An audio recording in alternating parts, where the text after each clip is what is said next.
জাতিকে শোষণ করে 10 টাকা কেজি চাউল 40 টাকা হলো, 30 টাকা লিটার তেল 100 টাকা হলো, আর 2 লক্ষ টাকা কাঠা জমি 50 লক্ষ টাকা হলো, আর আপনার 20 টাকা কেজি রড 100 টাকা হলো, আর প্রত্যেকটা জিনিসই একবারে মানুষের আয়ত্তের বাইরে চলে গেল।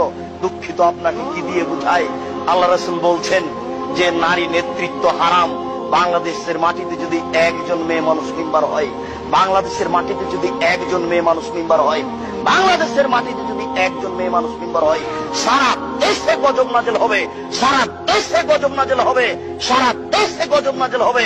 বাংলাদেশ এমন একটা বোকা দেশ, এ দেশের বড় জন নারী, মেজ জন নারী, আরে সেজ জন নারী, 3 জন নারী। এদেশের গজব ঠেকানোর পথ কি হতে পারে?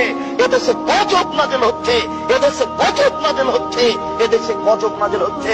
এই 3 নম্বর শ্রেণীর যুবকেরা না বুঝে এসব ছোটাছুটি করছে। গজব ঠেকানোর কোনো পথ নেই।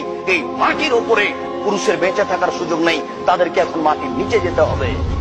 নারী নেতৃত্ব কে মেনে নিয়ে কোনদিন দেশে শান্তি আনা যায় না, এটা অসম্ভব হতে পারে না।